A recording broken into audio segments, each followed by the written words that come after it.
doing? Again, I'm not certain how they heard about me in the beginning, but it was like almost at the same time.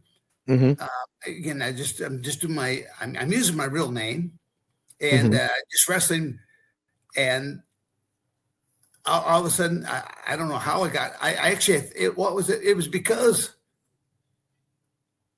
I was wrestling along, and because of the early on exposure I started getting through the UFC. Even though I started my professional wrestling career first, they played off of each other because as I'm getting this exposure, and then people realizing he's a shooter and a worker. Now, again, some of your audience may not understand that term, but these are professional terms where a shooter means you're from the real deal, and a worker means you're a professional wrestler. You make it look like the real deal without actually hurting each other.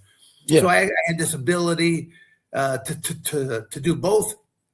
And all of a sudden, I'm getting a phone call from both WCW, existed at the time, and WWF, as now known as the WWE. So it was like, Vince and them, they first brought me in, and then it was kind of like, I don't know, it wasn't a great meeting that took place, because it's kind of like going, they had no clue as to what they wanted really to do with me. But I said, I met in their office and then all of a sudden I get a phone call from Eric Bischoff, WCW. Okay.